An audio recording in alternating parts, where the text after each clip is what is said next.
Preparados para ouvirmos juntos a palavra do Senhor.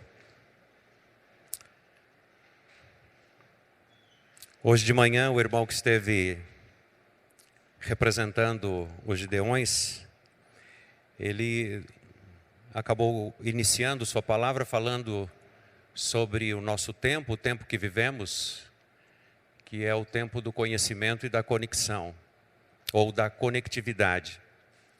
E eu acabei tomando essa palavra para iniciar a minha mensagem, acrescentando a palavra informação. Hoje realmente nós vivemos o tempo do conhecimento como um tempo muito predominante e importante para a vida da sociedade. Mas a informação ainda ela é algo, até por conta da tecnologia e a comunicação pelas mídias, a informação é algo muito forte, muito poderoso. Entretanto, a informação que nós temos recebido são informações com aparência de verdade em muitos casos. É a chamada falsa notícia ou fake news. Nós acreditamos no que é mentira. A mentira é tão verdadeira e a gente recebe nos nossos grupos de WhatsApp, onde nós pastores fazemos parte, e a gente fica até sem jeito de falar para os irmãos mais do que já temos falado. Cuidado com a notícia. Mandam coisas no grupo falsas, mentirosas, e com origens duvidosas e questionáveis até mesmo sobre aquilo que a gente ensina aqui, da palavra de Deus e das nossas doutrinas, da doutrina bíblica. As pessoas não têm a mínima sensibilidade de procurar saber quem falou isso, de onde vem isso. E a gente recebe a semana inteira de irmãos fazendo parte dessa corrente cuja informação hoje está deixando pessoas neuróticas ou psicóticas, pessoas depressivas, pessoas que já não sabem o que fazer. E não são pessoas ignorantes, não. São pessoas cultas, são pessoas, artistas estão falando sobre isso, atores estão falando sobre isso, não conseguimos entender. E quando nós pensamos no Evangelho enquanto notícia, e é isto que é o Evangelho, só que é uma boa notícia, uma notícia verdadeira, notícia de fatos que aconteceram, estão acontecendo e vão acontecer. Notícias de fatos que aconteceram e não pararam, estão acontecendo. Essa é a notícia de Deus, o Evangelho. E quando nós pensamos na Bíblia como uma carta de Deus para nós podemos dizer também que é uma carta de Deus trazendo notícias para nós nesta vida. Nesta vida. E para nossa tristeza, não só muitos pastores e pregadores, mas o povo de Deus acaba pensando que este Evangelho que está escrito na Bíblia, e nesse sentido pensando no Evangelho enquanto notícia, e pensando na Bíblia enquanto carta de Deus para nós podemos pensar tanto no Antigo Testamento quanto no Novo Testamento, como este Evangelho, esta notícia de Deus para nós. Não importa se é Novo ou Antigo Testamento, é uma notícia. E aí nós fazemos uma leitura na ótica de Jesus Cristo, portanto, na ótica do Evangelho de Jesus Cristo, tanto do Novo quanto do Antigo Testamento. Só que o que acontece? Muitas vezes, nós pastores, eu prefiro não me incluir nessa, tá? Mas muitos pastores, acredito que a nossa equipe também não faz isso, mas muitos pastores das igrejas e muitas igrejas, irmãos que frequentam os templos e para ouvir sermões, estão pensando que aquilo que nós estamos pregando é uma mensagem que os ajudará a chegar no céu. É uma mensagem que nos ajuda a garantir um lugar na eternidade com Deus. E eu quero dizer para você, não é isso que a gente prega aqui. Não é isso. Pastor Valdinei, que é pastor da Catedral Evangélica de São Paulo, ele escreveu um livreto algum tempo atrás, usando os 10 mandamentos como princípios de vida, ou princípios para a vida. E quando nós olhamos para o Antigo Testamento, aliás, para os 10 mandamentos, nós poderíamos dizer que são mandamentos para a vida. Agora, se você vai para para os 10 mandamentos e você olha para o que está escrito lá, você não percebe que aquilo lá tem a ver com a eternidade, tem a ver com o céu, tem a ver com a glória depois que você morrer. Os 10 mandamentos têm a ver com princípios e mandamentos para a promoção da vida aqui na terra. Então, o Evangelho é o Evangelho muito mais para a terra do que para o céu. Ou seja, lá no céu nós não teremos a pregação do Evangelho. Lá no céu você não vai ter culto com pregações dizendo, olha, o apóstolo Paulo disse isso, Moisés, Abraão. Não, lá nós vamos viver a concretude do reino de Deus, do Evangelho. Os valores do reino de Deus não vão precisar ser ensinados, pregados. Olha, irmão, você para ficar aqui tem que continuar assim, senão você vai voltar para a terra. Não, nós vamos viver isso diante da glória de Deus. Faz sentido isso ou não? Está conseguindo acompanhar? Por que eu estou falando isso, abrindo esta mensagem? Porque a pregação de hoje tem a ver com este conceito. Senão você vai sair daqui, nossa, o sermão foi bacana, foi legal, e é assim que Deus quer que a gente faça. Não. Não é isso. Não é que Deus quer que a gente faça. Esse é o jeito de viver se a gente vive com Deus. E não é o jeito para viver depois que você morrer. Mas é o jeito para viver aqui agora. Então, nós estamos pregando esta série chamada Só lhe deu glória. Ou Só a Deus a glória, que vem da Reforma, que pegou os 5 solas, e hoje nós falamos do 5º sola, né? Que tem a ver com só a graça, só a fé, somente Cristo, só a Escritura e só a Deus glória. Só a Deus glória. Então, vou pedir que você ouça essa leitura deste evangelho escrito por Paulo, nesta carta de uma boa notícia para a vida aos Filipenses, no capítulo 2, de 1 a 11. Ouça essa leitura em nome de Jesus. Se há, porventura, alguma exortação em Cristo, alguma consolação de amor, alguma comunhão no Espírito, se há entranhados afetos e misericórdias, diz Paulo, completem a minha alegria de modo que vocês pensem a mesma coisa e tenham o mesmo amor, sejam unidos de alma, tendo o mesmo sentimento que houve em Cristo Jesus. Nada façam por partidarismo ou vanglória, mas por humildade, considerando cada um o outro superior a si mesmo. Não tenha cada um em vista o que é propriamente seu, senão também cada qual o que é do outro. Tende em vós o mesmo sentimento que houve em Cristo Jesus, pois ele, subsistindo em forma de Deus, ou seja, sendo Deus, não julgou por usurpação, ou seja, não se apropriou dos direitos da divindade, pelo fato de ser igual a Deus, antes a si mesmo se esvaziou, assumindo a forma humana, a forma de servo, tornando-se em semelhança de homens e mulheres humanos, reconhecido nesta condição humana, a si mesmo se humilhou, tornando-se obediente até a morte e morte de cruz. E por causa disso, pelo que também Deus o exaltou sobremaneira e lhe deu o nome que está acima de todo nome, para que ao nome de Jesus se dobre todos os joelhos nos céus, na terra e debaixo da terra, e toda língua confesse que Jesus Cristo é Senhor, para a glória de Deus Pai. Amém? Essa é a palavra do Senhor. Você acha que isso é para viver lá no céu? Sim ou não? Estão em dúvida. Então eu vou continuar falando, porque poderia parar aqui o sermão. Porque está claro. Está muito claro. Isso é para viver aqui, no teu casamento, na tua casa, com a tua família, com a tua família, com as pessoas do trabalho, com a comunidade. Mas por que isso não acontece? Então, falar hoje de só lhe deu glória é dizer que só a Deus glória como um tempero da vida. A glória de Deus deve ser o tempero da vida, o que dá gosto, o que dá sabor, o que dá prazer, o que dá satisfação, o que traz alegria. Desde a época ou da criação, o homem deseja ser o centro do universo. Isso não aconteceu e não era diferente na Idade Média, na época da Reforma. E não é diferente agora também. Esse quinto sola da reforma afirma e vem resgatar a supremacia da glória de Deus.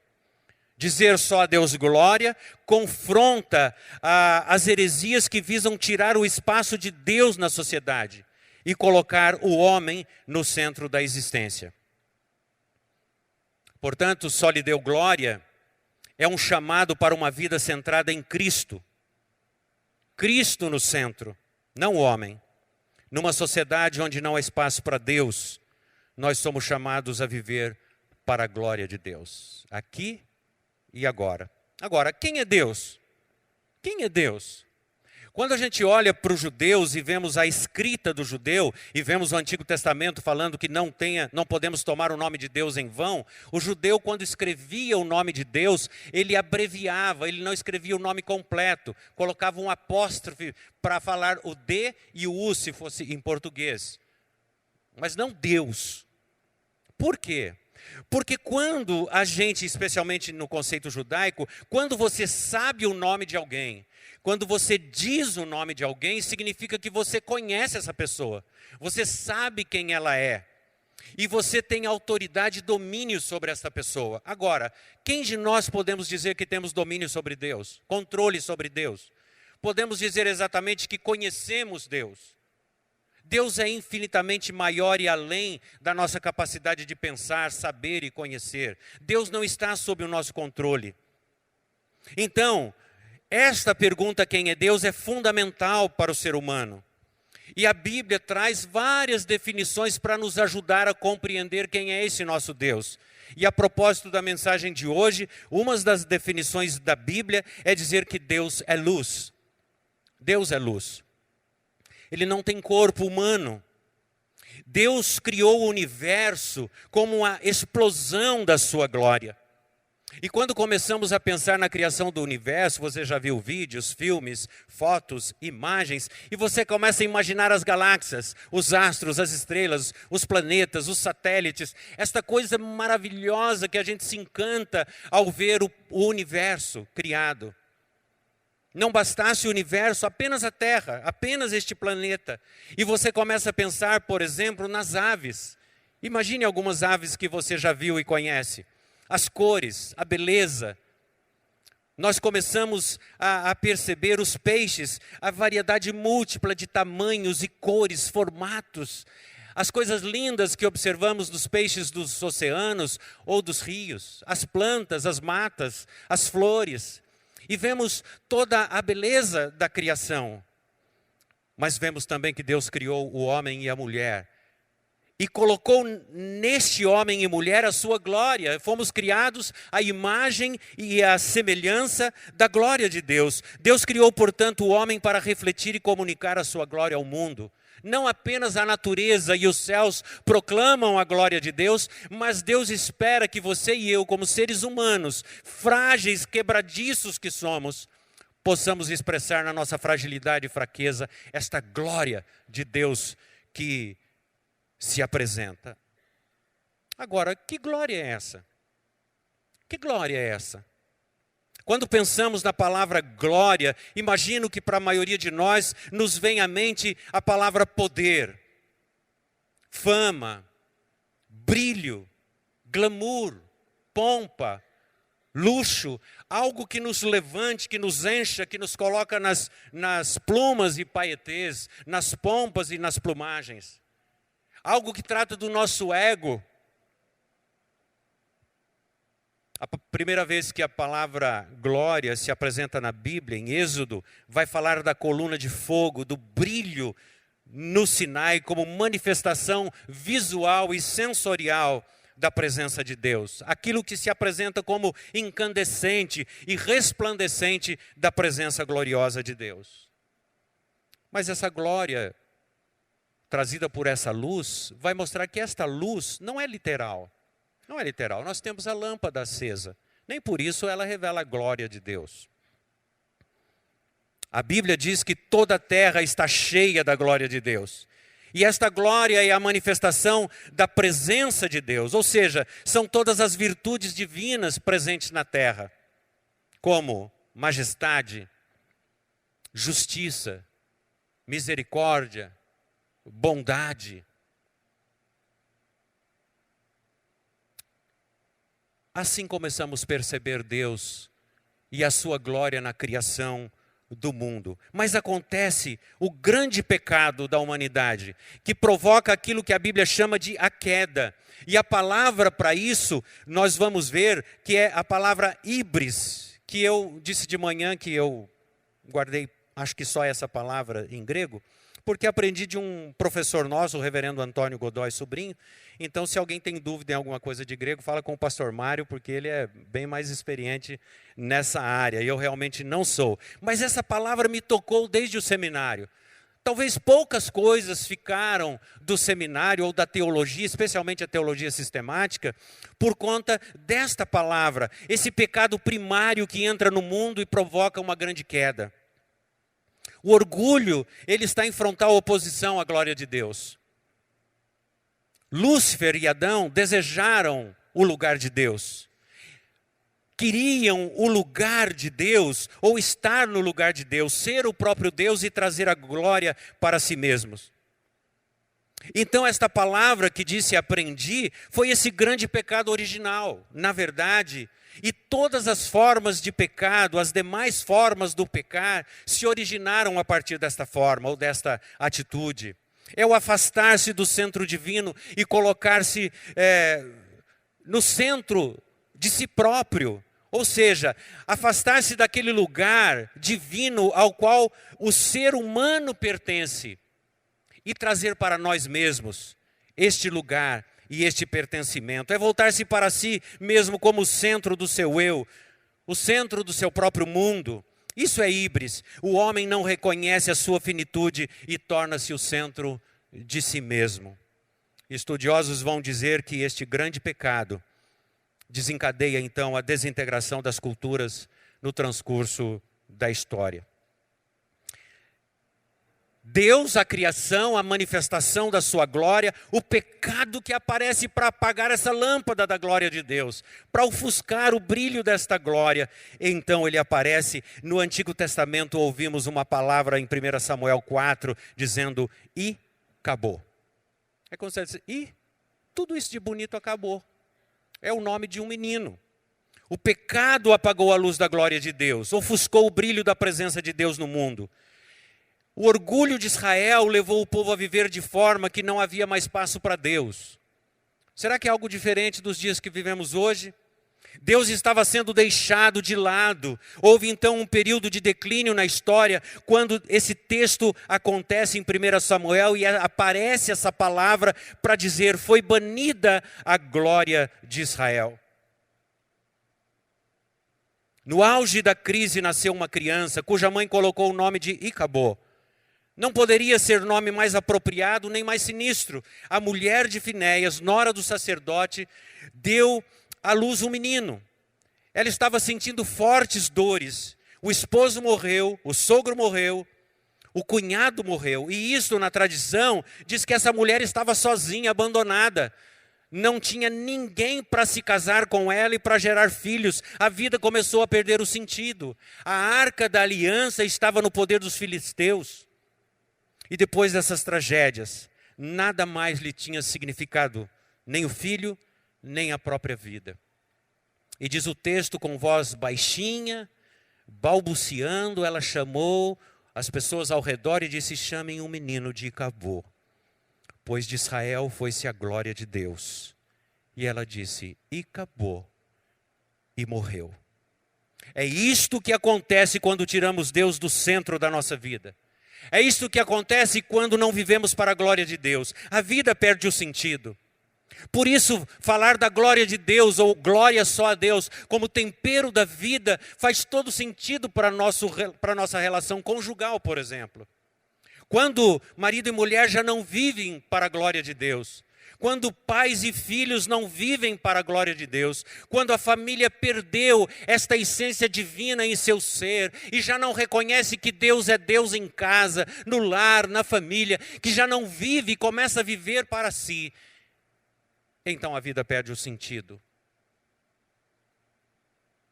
perde o prazer, perde a razão de ser e viver. não há outra coisa senão morrer.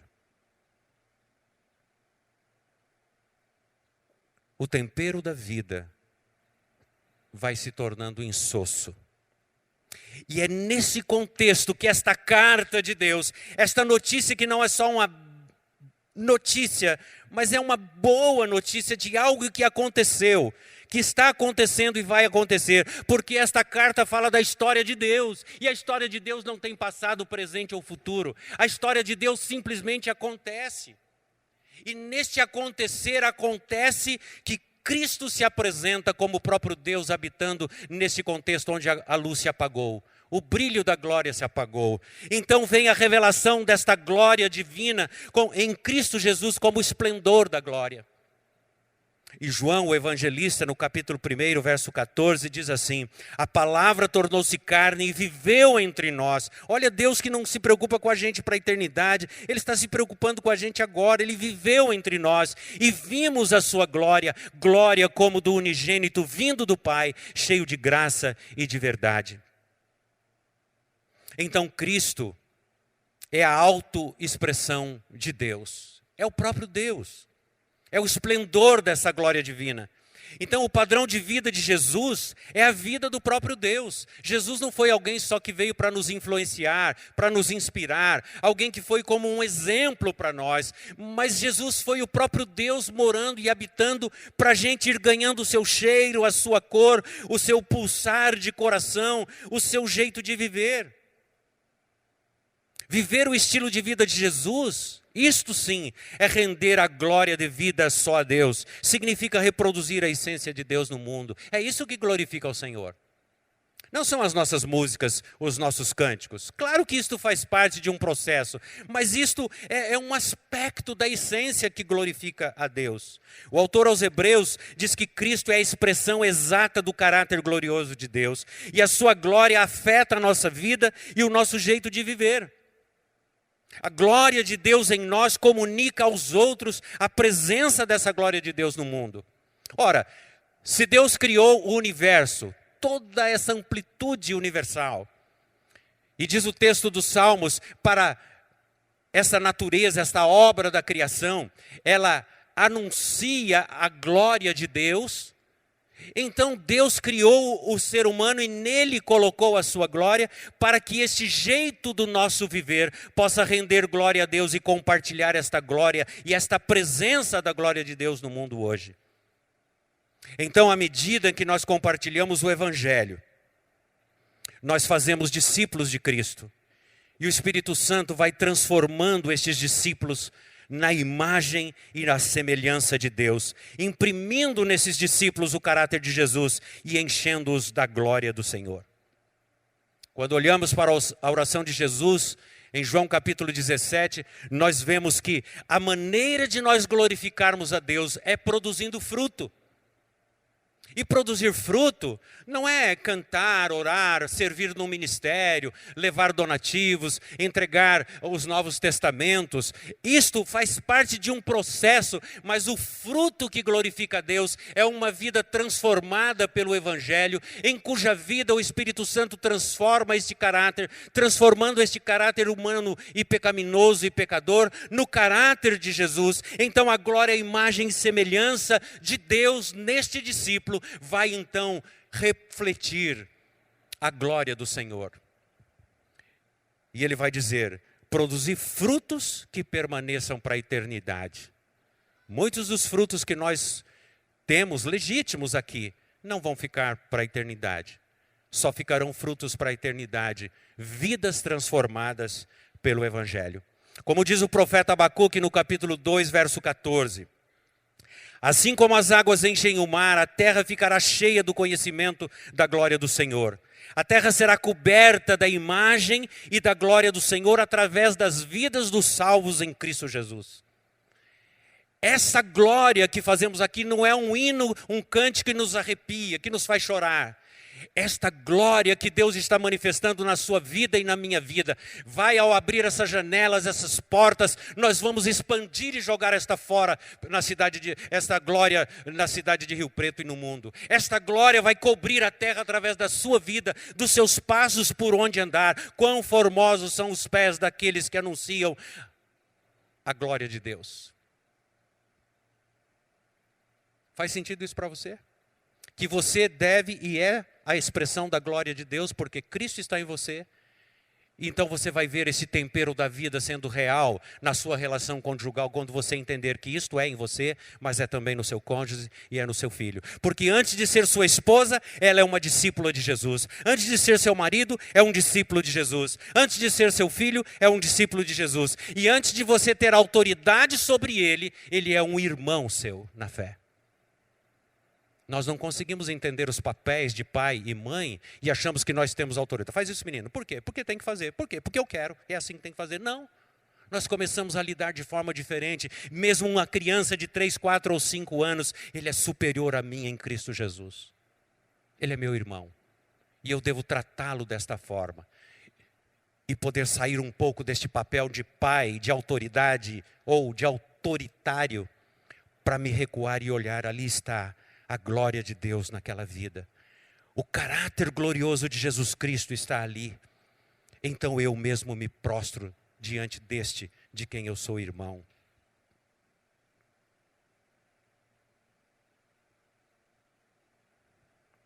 E é desta forma que nós vamos participar da missão de Deus na terra. Por que a missão de Deus? Porque a missão de levar os Novos Testamentos para o mundo todo não é dos Gideões internacionais. A missão de pregar o Evangelho a toda criatura não é de uma agência missionária ou dos missionários com quem nós temos parceria. A missão de levar este Evangelho que salva as pessoas não é da igreja primariamente. A missão é de Deus. A missão é de Deus. Foi Ele quem escreveu esta história, foi Ele quem mandou essa carta para nos informar, para nos trazer conhecimento dessa realidade. Foi Ele que nos trouxe na pessoa de Jesus Cristo, e Ele mesmo veio na pessoa de Cristo salvar esta humanidade. Então a missão de salvar você e eu, a missão de salvar os povos em todas as planetas talvez, mas em todos os povos da terra, é de Deus. Então por que nós fazemos isso? Porque este Deus agora habita em nós e somos esses pequenos cristos que vamos fazer esta obra dele e não nossa. Dele. E é por isso que estamos falando de glória só a Ele. Não há nenhum mérito da nossa parte. Quando participamos da missão de Deus, então glorificamos a Deus e rendemos a Ele toda a glória. Porque do contrário, nós vamos dizer assim: veja como eu ganhei 3, 4, 5 pessoas para Jesus Cristo.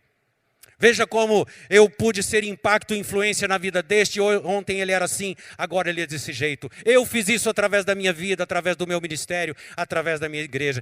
Eu sou membro da primeira igreja presbiteriana independente de Rio Preto.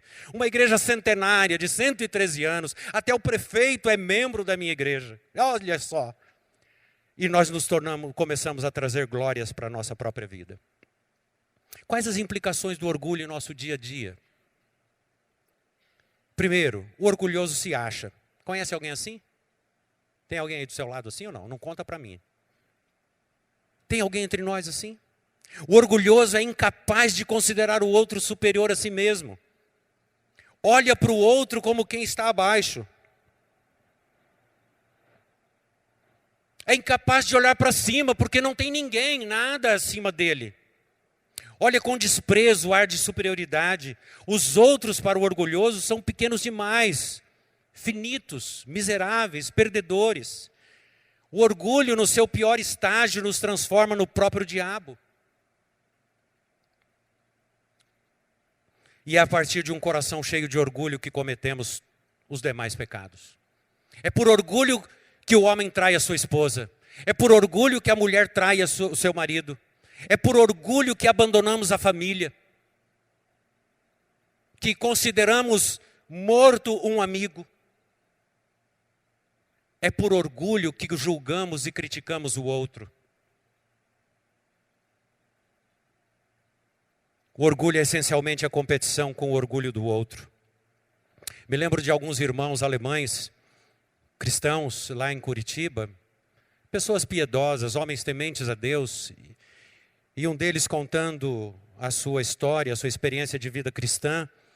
São pessoas muito ricas, pessoas que têm muito dinheiro.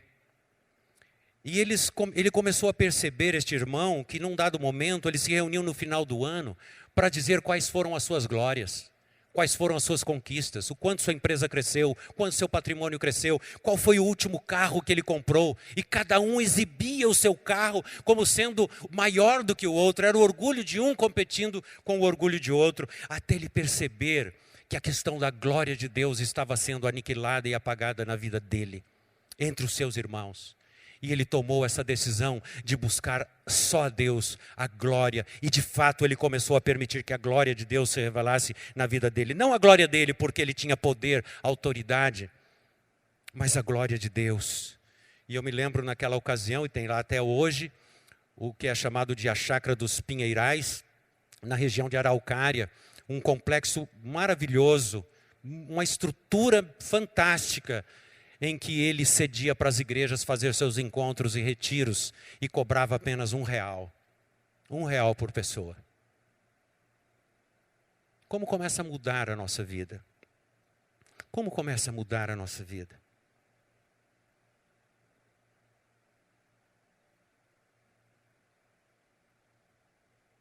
Nós estamos vivendo o mês de novembro. Já começou no começo do mês, mas o dia específico é no final do mês. Black Friday. Um dia negro para muitas famílias. E nós não percebemos isso.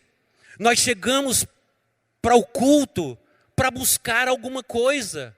A maioria de nós faz isso. Não para trazer alguma coisa. Culto é trazer, culto é oferta, culto é algo que nós trazemos para entregar, para reconhecer a divindade, o senhorio e a glória de Deus e entregar, a partir da nossa vida, nossos dons e talentos, também aquilo que temos, nossos bens, nossos pertences, nossas posses, o nosso dinheiro. Mas a maioria de nós chega com um pirex, chega com um chapéu velho vazio, ao invés de chegarmos com uma oferta para Deus. Aí ficamos com dúvida, devemos participar de carnaval ou não? Devemos participar de Black Friday, agora foi o Halloween ou não?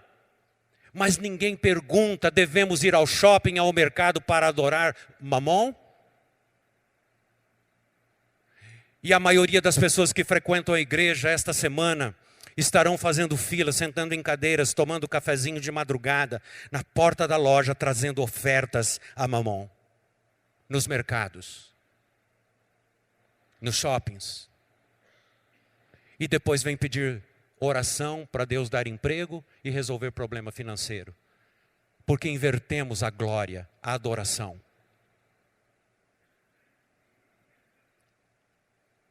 Estamos vivendo hoje o que alguns estão chamando de síndrome de missing out, ou o sentimento de perda. A sensação de estar sempre faltando algo, de estar em desvantagem em relação ao outro. Você olha a sua rede social e vê que seus amigos têm amigos mais interessantes do que você, viajam mais que você, vão para lugares mais bonitos e vestem roupas mais caras que você, e também mentem mais que você. Estão colocando imagens de Paris, tiram foto diante da torre, da ponte, para dizer que estão felizes em Paris. Você conhece alguém assim? Está deprimido, está triste, não sai de casa e olha para a pessoa, seu amigo, e diz, como ele pode estar em um lugar mais bonito? Você está num lugar bom às vezes, bonito, mas o dele é melhor que o seu. E aí você vai lá e faz uma maquiagem, troca de roupa e tira uma foto e põe, eu também estou.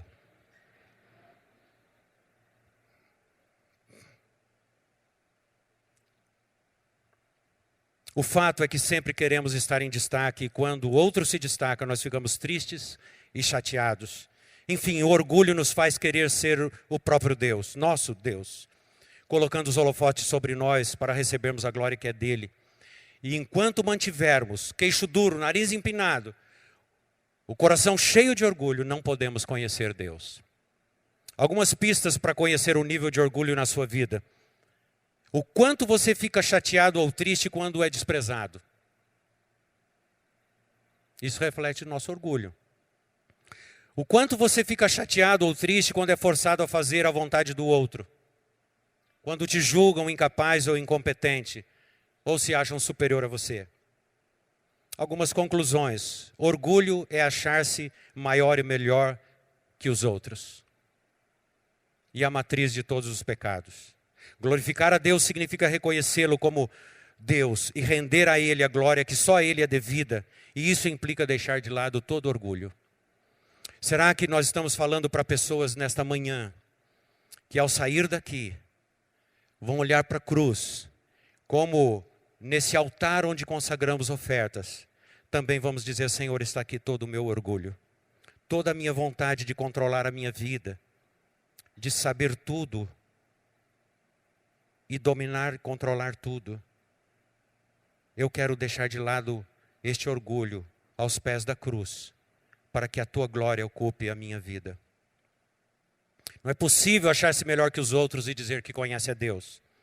Se a nossa vida religiosa nos faz sentir os melhores que outros, então não estamos realmente na presença de Deus. Talvez estejamos sendo manipulados pelo diabo.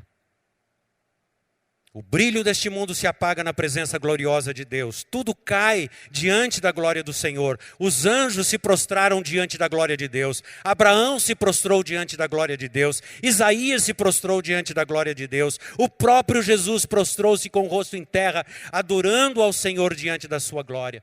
Os 24 anciãos do Apocalipse, que receberam legitimamente as suas coroas, diz o texto que eles se curvaram, se prostraram diante dos pés de Cristo, do trono de Cristo, e depositaram as suas coroas aos pés de Jesus. O verdadeiro adorador esquece totalmente de si diante da glória de Deus. Portanto, vamos encerrar deixando alguns desafios. E o desafio para nós diante da glória só a Deus é deixarmos de ser uma igreja ensimesmada. Uma igreja que olha só para o seu umbigo, para o seu próprio pé. Uma igreja que se preocupa de só ser a melhor, a maior, a mais gostosa, a mais bonita, a mais importante. Cuidar dos seus interesses e dos seus valores. Uma igreja que não olha para fora para ser o tempero para o mundo. O tempero da vida para o mundo. E deixamos de ser igreja porque a essência da igreja é o eclésia, chamados para fora. Foi para isso que nós fomos chamados. Para glorificar a Deus, investindo no reino de Deus a nossa vida, e o nosso dinheiro e os nossos bens. Nós não entregamos dinheiro aqui para pagar as despesas que pastores ou líderes fizeram. Nós investimos aqui porque estamos investindo o nosso dinheiro para levar Bíblias ao redor do mundo, para levar pessoas, para levar o Evangelho, para levar transformação social, humanitária e espiritual de todos. Nós estamos investindo em projetos do reino de Deus. Somos desafiados a sermos uma igreja solidária, que considera o outro superior a nós mesmos, a desenvolvermos uma vida centrada em Cristo e, portanto, uma vida missional, uma vida que pessoas saem daqui para esparramar esta glória, mas para transformar o condomínio, transformar o clube de alunos da escola, o grêmio literário, transformar a empresa, transformar a instituição, transformar os órgãos onde nós trabalhamos, uma vida missional que descobre as necessidades sociais, humanas, a realidade cultural da cidade, e colocamos ver a glória de Deus na cultura, a glória de Deus na política, a glória de Deus nas relações, a glória de Deus nos negócios.